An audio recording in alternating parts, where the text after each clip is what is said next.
Some things you're not ready to open. Some days you're not ready to face. This is what happens in between. You won't see his face. You don't need to. What you'll see is what it actually takes to rebuild, one quiet choice at a time, for 45 days. This is the room after everything fell apart. Boxes still unopened. I told myself I'd deal with them this weekend. That was 3 whole weekends ago now. I used to think losing everything would feel dramatic and loud. It doesn't. It feels quiet, like a phone that stopped ringing days ago and never started again. My thumb stops on a name I haven't called in months. For a second, I almost press it. Then I remember why I stopped calling. I put the phone face down on the floor instead. Not in anger, just quietly, the way you close a door you already know you won't open again tonight. Everyone leaves eventually. People, jobs, even the versions of yourself you used to be. I stopped waiting for any of it to feel different, and something shifted. I stopped waiting for anyone to notice I was still here. Learn to stand on your own before they leave. The first lesson I ever truly learned. The boxes don't unpack themselves. I told myself it would feel easier today. It doesn't feel easier at all. But I opened the first one anyway, slowly. There's an envelope near the bottom. I recognize the handwriting before I even turn it fully over. My chest tightens in a way I didn't expect at all. I don't open it, not because I'm afraid of what it says, because I'm genuinely afraid of who I'll be after I finally read it. I put it on the windowsill instead. Somewhere I'll see it every single day. Somewhere I can't pretend anymore that it doesn't exist at all. Some things you're not ready to face at 9 in the morning. That doesn't mean you're weak. It just means you finally know yourself a little better. I stopped explaining my scars to people who never asked how I got them. This letter can wait a while longer. I have boxes to unpack first. Most of what's in these boxes doesn't really matter. Clothes, cables, things I'll probably never use again. I keep unpacking anyway, because stopping feels worse than continuing. Near the bottom, my hand finds something smaller, smoother than the rest of it. I already know exactly what it is before I even pull it out. I don't look at it right away. I just hold it for a second, the way you hold something you're not sure you're ready to see again. I look at it once. Just once. Then I turn it face down on the floor beside me. Just simply turned over. I don't need to throw it away. I need to stop looking at it every day. There's a difference if it doesn't feel that way yet. I stopped explaining my scars to people who never asked how I got them. Some days, just carrying them quietly like this is the whole job. It's evening now. I picked the phone back up today, just to stop pretending I wasn't hoping it would finally ring. No missed calls, no messages. I already knew that before I even looked. Some part of me checked anyway, like checking ever really changes anything at all. I used to tell myself silence meant someone was simply busy. Tonight I let myself finally admit it might just mean silence, plain and simple. I turned the screen away from me. Not to stop hoping completely, just to stop staring at something that wasn't going to change by staring harder tonight. Waiting for a call that isn't coming is its own kind of tired. Nobody ever warns you how much energy hope quietly costs you over time. Some days survival was the only discipline I had left. Tonight, not reaching for that phone again, that's a whole discipline, start to finish. Tonight I set the table like I used to. Plate, glass, everything in its place. My hands still remember the routine before my mind fully catches up. I reach for a second plate without even thinking. My hand is already halfway to the shelf before something in my chest catches up and stops me cold. 2 plates on the table. One of them doesn't belong here anymore. I stand there for a moment just looking at what habit built without asking me first. I pick the second plate back up. It's lighter than I remember. Or maybe I'm just a little stronger. than the last time I held it. I put it back on the shelf, careful, not rushed at all. Some habits don't need to be broken violently. They just need somewhere quieter to go. One glass. One chair pulled in at the table. I sit down anyway, not because it's easy, but because eating alone is still eating. It's past 3 in the morning now. I've been staring at the same crack in the ceiling for almost an hour, like it might tell me something. Sleep stopped coming easily months ago. I used to think exhaustion would eventually force it. Turns out grief keeps its own schedule, not caring how tired I am. For a while I fought the feeling, tried to think about anything else entirely. Tonight, for the first time, I just let it sit here with me. I sat up instead of lying there fighting it all night. Something about facing the dark upright felt more honest than pretending to sleep through it. This is what it actually feels like. Not dramatic, not cinematic at all. Just quiet and heavy and mine to carry until the morning finally comes. The lowest point isn't the end of anything. It's just where the real work starts. Tonight, sitting here and staying work, that was the entire work. There's a mirror in this apartment. I've avoided it for 6 days now without really deciding to. This morning, I finally walked toward it anyway.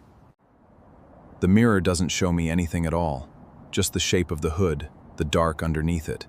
Some mornings that feels like the most honest reflection possible. I raise my hand toward the glass, slow, like I'm about to touch something that might not hold still. I'm not sure what I'm expecting to find there. My fingers stop an inch from the glass. Whatever I was looking for, I'm not ready to confirm it's not there. Not yet, not this morning. I lower my hand without touching it at all. Some questions don't need answering today. They just need to be asked once, quietly, and left alone. I used to ask why. Now I just ask what's next instead. The mirror can wait. I've got a whole day in front of me anyway. I've started this message 4 times today already. Nothing dramatic, just a few simple words. It shouldn't be this hard to send something so small. I get halfway through a sentence and stop. Read it back. It sounds fine. It sounds too careful. Everything I write tonight sounds far too careful. I delete it, one letter at a time. Like undoing it slowly makes it hurt less than deleting it all at once. It doesn't. It never does. Ever. I try again. Different words this time. Simpler ones this time around. I get further than before. Then my thumb just stops over the send button. I put the phone down without sending anything at all. Not the first time this week. Some messages aren't ready to exist outside my own head yet. I stopped explaining my scars to people who never asked how I got them. Maybe some messages are just for me to sit with, not to send. Sitting up takes longer than it should. Every small thing does today. Like my body agreed to function, but nobody told it to hurry along. I woke up hours ago now. I haven't moved since then. Not because I'm tired, because moving today feels even heavier than it usually does. Sitting up takes longer than it should. Every small thing does today. Like my body agreed to function, but nobody told it to hurry along. I stand in front of the counter for a while. I know I should eat something soon. Knowing and doing feel like 2 very different countries today. I sit back down near the window. The letter's still there where I left it. I'm here too. On days like this, that's the only math that matters. Some days survival was the only discipline I had left. Today I didn't build anything, fix anything, or fall apart completely. I just stayed. That still counts. I used to fill every silence with something. Music, noise, absolutely anything. Tonight I just sit here with none of it, and it isn't unbearable. My hand doesn't reach for the phone, doesn't reach for anything at all. It just rests there, open, like it finally believes it doesn't need to hold something. The room is as bare as it was on day 1. But something about how I'm sitting in it feels different. Less like hiding, more like being here. I close my eyes and just breathe slowly. Not to escape anything at all, just because for once, There's nothing urgent enough to keep them open. I learned to sit with silence before I learned to speak with power. Nobody tells you the first one has to come before the second one means anything. The silence in this room used to feel like punishment. Tonight it just feels like an ordinary room. That's not nothing. That might actually be everything. I took it off the windowsill tonight, finally.